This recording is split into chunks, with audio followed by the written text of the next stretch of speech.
Okay, so the phone buzzes on the table, and you already know the number before you even turn it over.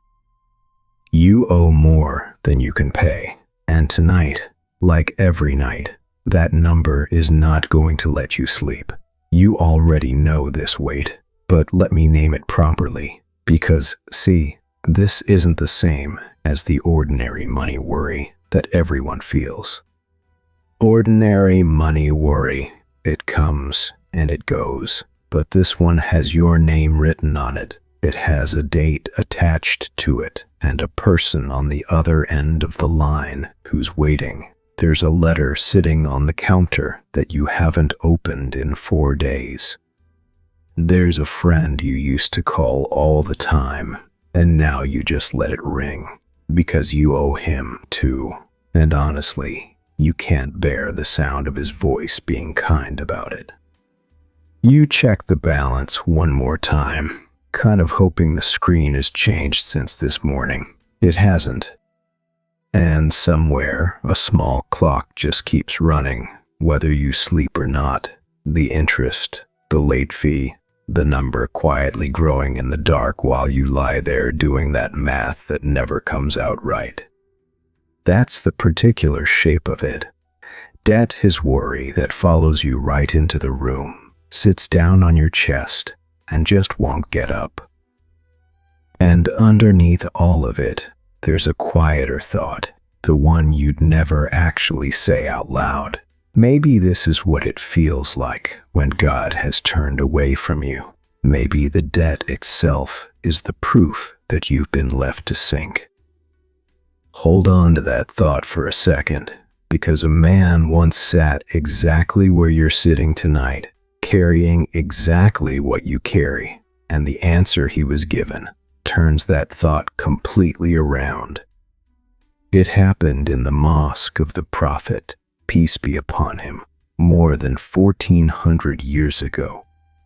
Now, I want to be straight with you before I tell it. This story reaches us through a chain. The hectares, DE each, scholars grade as weak, so I'm passing it on the way they pass it on, as a story told, not as something certain. But stay with me, because the prayer sitting at the center of it is recorded, word for word, in the most rigorously authenticated collection there is.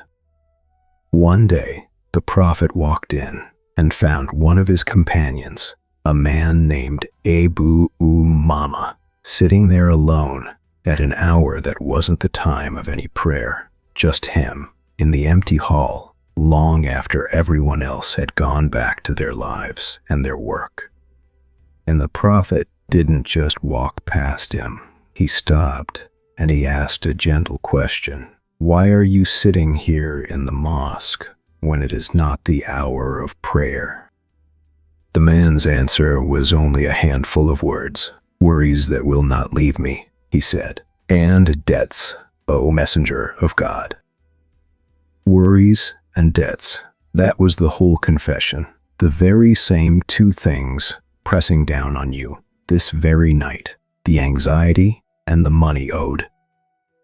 Now, here's the part I really want you to watch closely, because what the Prophet did next wasn't what the man expected. And trust me, it's not what you'd expect either.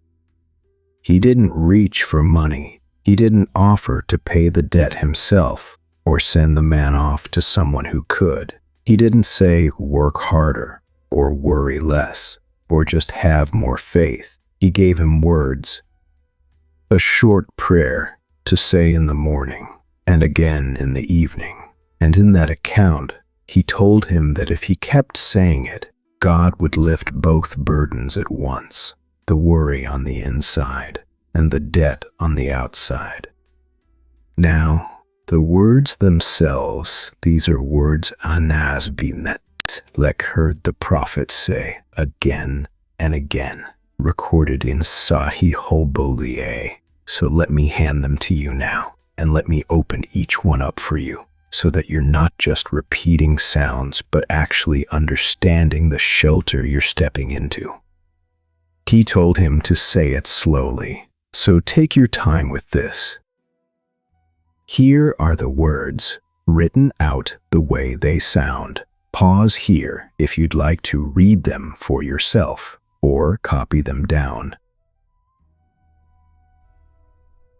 And this is what it means, line by line. O God, I take refuge in you from anxiety and from grief, from helplessness and from laziness, from cowardice and from stinginess, and from the crushing weight of debt, and from being overpowered by other men.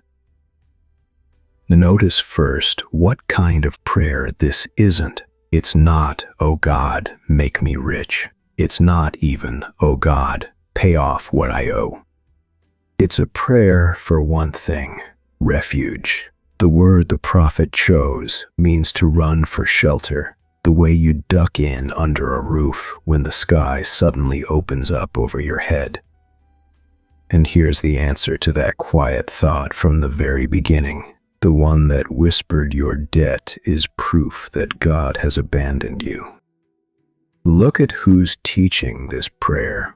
The prophet himself asked for refuge from debt. He said the word out loud. He named debt as a burden a believer is allowed to run from. So debt isn't a mark of rejection. It's a known weight with a known shelter already built for it. I mean, if the most beloved of God sought refuge from this very thing, then your reaching for that same refuge isn't a sign that he has left you. It's the shortest road back to him. And look how carefully the burdens are paired up.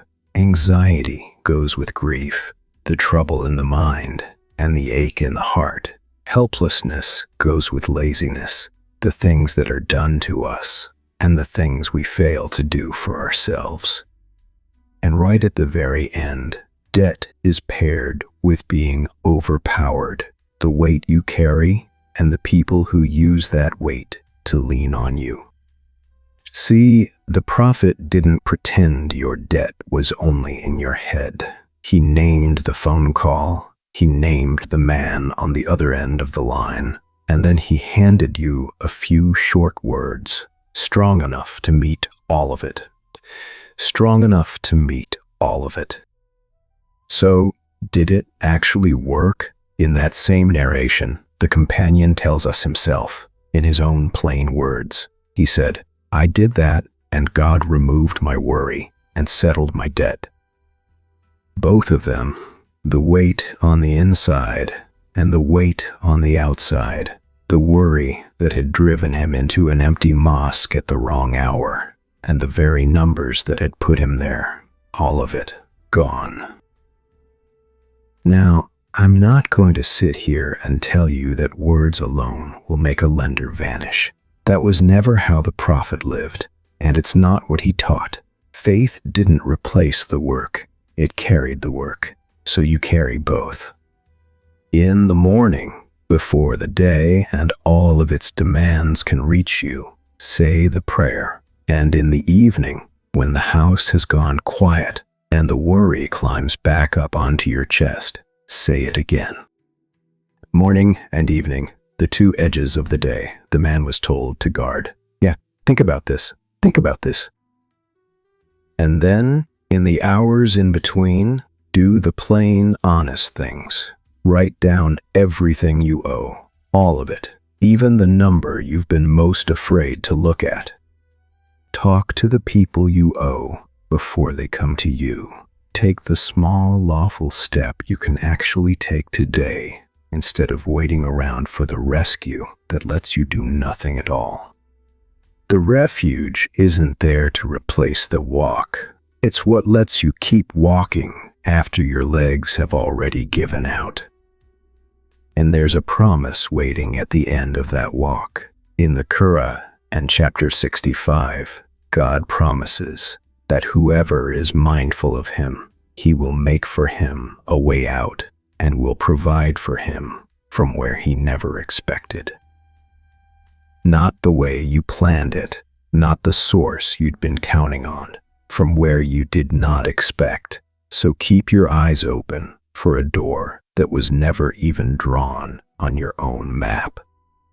Maybe tonight, nothing in your account changes. The number is still the number, but something else can change first, and it might just be the thing that's been crushing you even more than the debt itself, the way you carry it. You're not carrying it alone anymore, in the dark, as the proof of your own abandonment. You're carrying it the way Abu Umamah carried his, as a burden you're allowed to flee toward a shelter that's been standing open the whole time.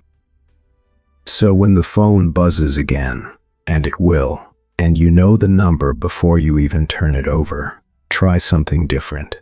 Before the shame arrives, before the sleepless math begins, say the words, "Oh God, I take refuge in you from the crushing weight of debt." You're not the first to lie awake beside a number you can't pay. A man sat exactly where you're sitting now, in an empty mosque, at a strange hour, carrying worries and debts. He was given a handful of words, and as that account has it, God removed his worry and settled his debt. The same door he knocked on that day is standing right in front of you tonight, morning and evening. So go ahead, knock.